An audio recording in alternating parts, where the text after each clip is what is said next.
des cafés. Et ce matin, nous recevons le haut-commissaire de la République en Polynésie française. Bonjour Eric Spitz. Yorana. La dépression tropicale modérée s'éloigne, je le disais tout à l'heure, de plus en plus. Sa trajectoire, dès son approche, a permis à l'archipel d'être moins impacté. Il n'y a pas eu de victimes. Quel bilan vous faites de ce phénomène, notamment en ce qui concerne la coordination entre l'État, le pays, les communes? Est-ce que le maillage a bien fonctionné d'abord ? Nous savions que cette année-là serait une année cyclonique. C'est la raison pour laquelle j'avais demandé à ce qu'on anticipe en réalisant des exercices dès le mois de septembre, donc bien avant le début de la saison. Et le bilan est très positif. C'est pas de la langue de bois. Il y avait vraiment une très bonne mobilisation. Bien évidemment, le partenariat avec le pays avec lequel on a l'habitude de travailler a très bien fonctionné. Mais surtout, les Tavana ont mis en place des plans communaux de sauvegarde, comme ils l'ont fait notamment au Tuamotu cette nuit, qui ont très bien fonctionné. La population, d'une manière générale, a très bien répandu. On voit sur les réseaux sociaux qu'il y avait une adhésion aux mesures que l'on a prises. Et puis je rajoute, parce que je suis à Polynésie la première, que nous avons signé aussi un accord avec le service public, avec le directeur général de Polynésie la première, de partenariat lorsqu'il y a une crise. Et ce partenariat-là et la diffusion d'informations par Polynésie la première a très bien fonctionné. Donc le bilan vraiment est très positif, je dirais presque sans nuance. C'était un test un peu grandeur nature finalement pour tous les services. Oui, c'était un test grandeur nature. On a pu voir aussi que le plan abri de survie, je rappelle que l'État investi avec le pays 7 milliards de francs pacifiques de manière à mettre à l'abri toute la population des Tuamotu. Donc la population des Tuamotu, c'est 15 000 personnes et ce plan abri de survie va permettre de mettre à l'abri plus de 14 000 personnes. C'est ce qui s'est passé d'ailleurs à Nuku-Te-Piti, à Ereretue, à Tureaya et Te-Matangi.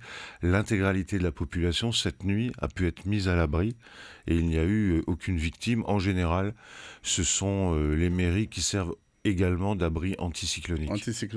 Alors, quelques voix sont quand même élevées, monsieur le haut-commissaire, pour dénoncer une exagération dans les dispositifs d'alerte déployés, annoncés.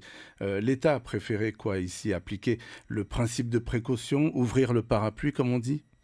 Non, on avait des prévisions de Météo France qui étaient inquiétantes. Je rappelle quand même que si la dépression est passée à 160 km de Tahiti, elle est passée à 10 km. Vous m'entendez bien, 10 km d'Ereretue, qui a eu des vents à 140 km/h. Il aurait pu y avoir des victimes. Ce sont des atolls, la mer est montée. Donc non, on a fait le travail et ce n'est pas parce qu'il n'y a pas eu de victimes et des dégâts finalement relativement mineurs qu'on a exagéré l'importance du phénomène. Qu'est-ce qu'on nous aurait dit si on n'avait rien fait? Météo France ne s'est pas trompé dans ses prévisions, ne s'est pas laissé surprendre? Météo France avait prévu une houle de 4 à 5 mètres. On a eu une houle de 4 à 5 mètres. Météo France avait prévu des rafales de vent aux alentours de 100 km/h. On a eu 95 km/h à Moorea. Et Météo France avait prévu de fortes pluies. C'est vrai que les pluies ont été un peu moins fortes que prévu. Bon, l'art de la prévision météorologique, c'est un art difficile. En météo, comme au foot, on a 66 millions de sélectionneurs. Donc, on a tous accès à des sites de prévision, notamment américains, et chacun donne son idée. Non, Météo France nous a donné, en gros, ce qu'ils nous ont donné, ça nous a permis de nous appuyer sur leurs prévisions pour prendre les mesures de protection de la population et des biens. Et je me félicite du partenariat avec Météo France. Les dispositifs d'alerte, les différents types de vigilance, orange, rouge pour forte pluie, sont bien assimilés, vous pensez, par les populations, ou alors parfois il existe une petite confusion quand même? Franchement, Je trouve pas ça terrible, d'une manière générale. Parce qu'on a un code couleur pour les cyclones et on a un code couleur pour la pluie, le vent, etc., etc. C'est pour ça que moi, je me suis abstenu de parler de couleur en parlant de l'alerte de la dépression. Je préfère parler de mise en garde, de préalerte, d'alerte, sans parler des couleurs, puisque par ailleurs, il y a un code couleur pour la pluie, notamment il y a 2 jours, on était en rouge pour la pluie c'est pas terrible et il faudra qu'on adapte encore plus peut-être notre communication et qu'on sorte peut-être de ces codes couleurs. Je me rappelle qu'à une époque, on était en alerte 0, 1 ou 2 et puis c'était tout, quoi. Donc à force de vouloir... vous connaissez mon franc-parler, hein, si quand ça va pas, ça va pas. Donc je l'ai dit très clairement à Météo France, il va falloir qu'on communique autrement sur les codes couleurs. De nombreux habitants se retrouvent les pieds dans l'eau lors d'épisodes pluvieux intenses.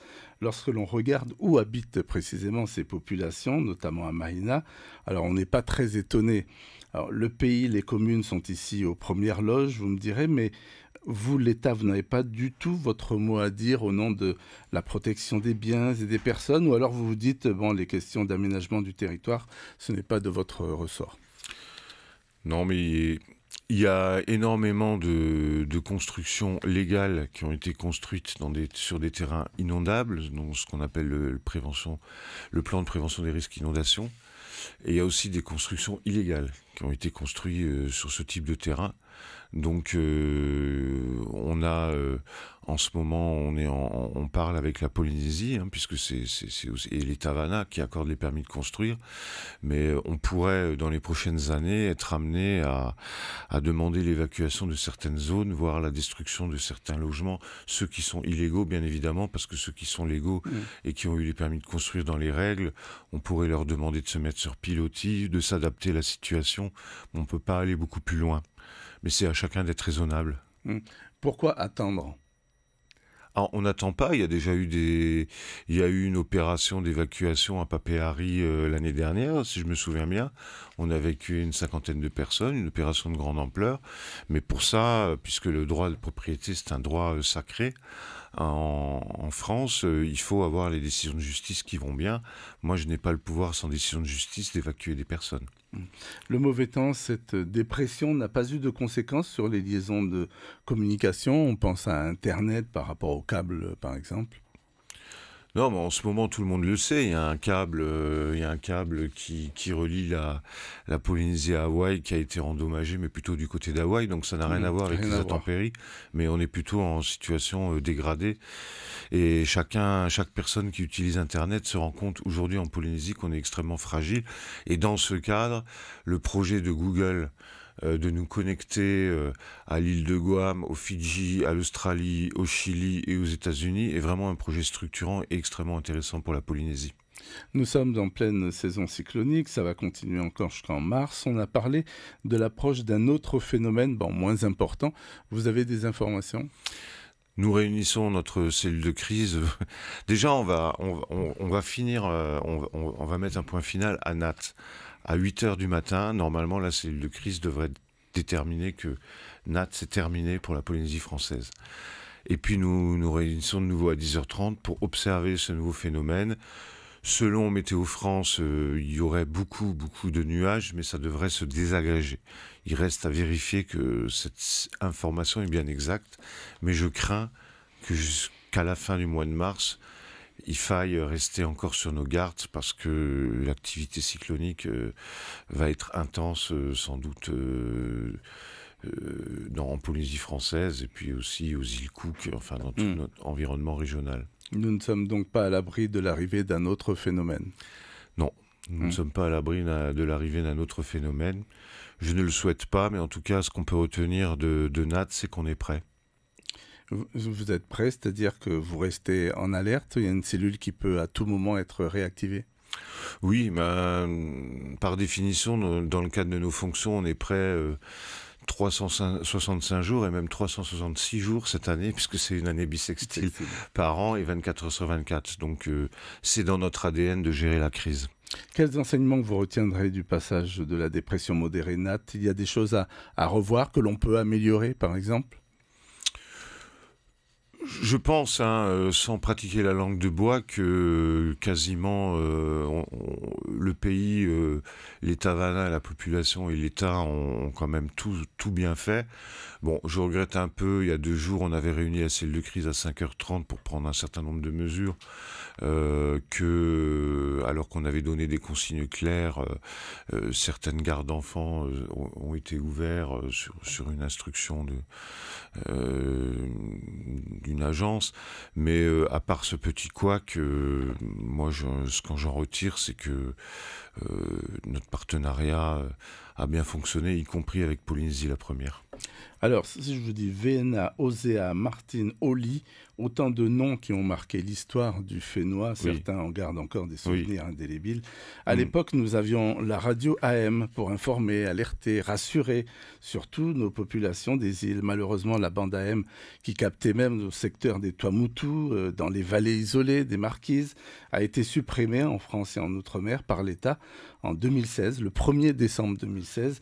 Or, parmi les nombreuses recommandations, avant et surtout pendant un phénomène cyclonique, il est demandé à la population de se confiner, de se tenir informé de l'évolution de la situation, notamment par le biais d'une radio fonctionnant avec des piles. En Polynésie française, la dispersion géographique ne permet pas, on le sait, à certaines îles éloignées de l'archipel des Tuamotu, par exemple, ou certaines vallées des Marquises, de capter les émissions radio. Alors, je vous pose la question directement, est-ce qu'il ne faut pas remettre en activité la bande AM ?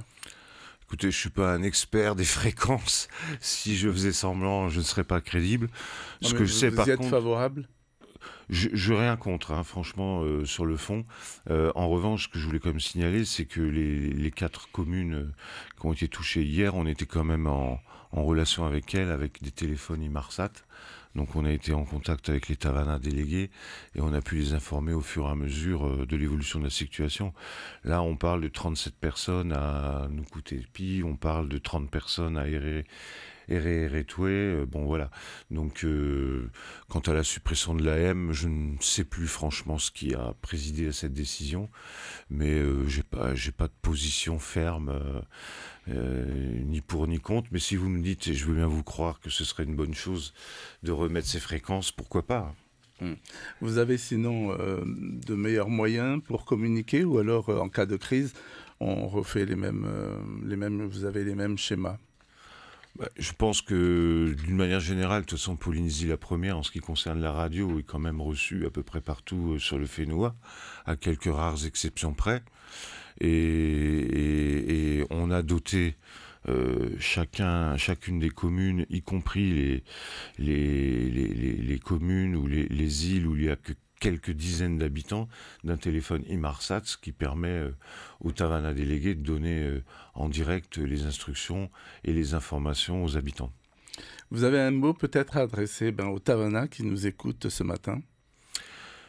Je voudrais dire à tous les Tavanas concernés par cette dépression que je les remercie pour la qualité de nos relations, pour les mesures qu'ils ont prises, sans même attendre que nous leur donnions des instructions. Au Tuamotu, la population était confinée dans les abris alors même qu'on leur avait rien demandé.